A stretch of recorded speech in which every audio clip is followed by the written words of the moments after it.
I guess, the rise in just in terms of pressure that you've been able to get as of late? I'm just getting comfortable.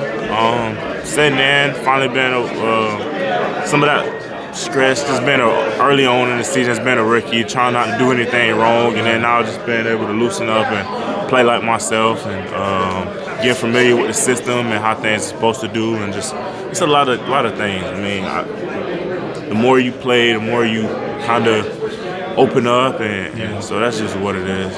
And then also probably getting familiar with Zach too when you guys go in together. Right, yeah. Just kind of what's that chemistry been like as you guys have been growing together in your rookie season? It's really the same thing.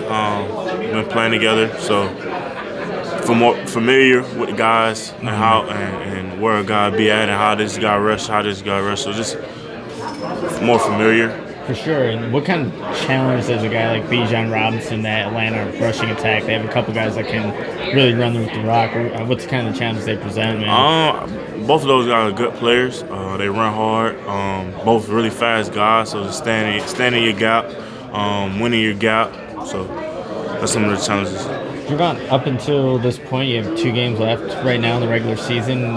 How would you kind of, if you had to grade yourself, like where would you kind of put yourself from maybe where you started to kind of where you're at right now? Is there a grade that represents? No, I wouldn't say. I mean, I said C+, B- in that range. That's how I grade myself.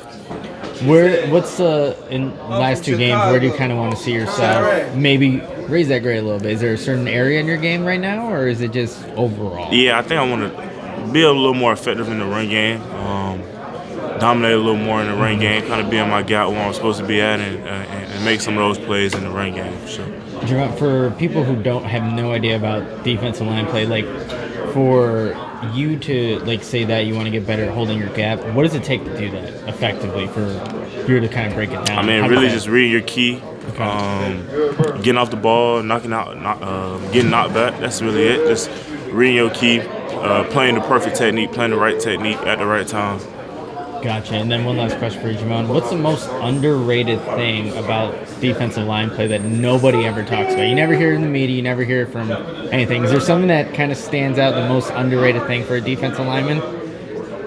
Or people that don't even talk about it, like I said? I think sometimes people don't understand, like, people get on their phone, Google, like, stats and stuff like that, and then not really knowing, like, without watching the game, how, like, a guy, like, sometimes, like, nose guards, they don't always get the most sacks, but their presence are felt, taking on double teams, pressuring the quarterback, putting pressure on the quarterback, and stuff like that affects games, but you don't see it on the stat sheet. So I think that's one thing. I think a guy like Andrew Billings is like a perfect representative of that, right? For sure. How, when he's on his A game, how much easier does it make for everyone else? Yeah, it makes it a lot easier. Definitely a guy like that. Like I say, take on double teams for linebackers and stuff like that. This man lame.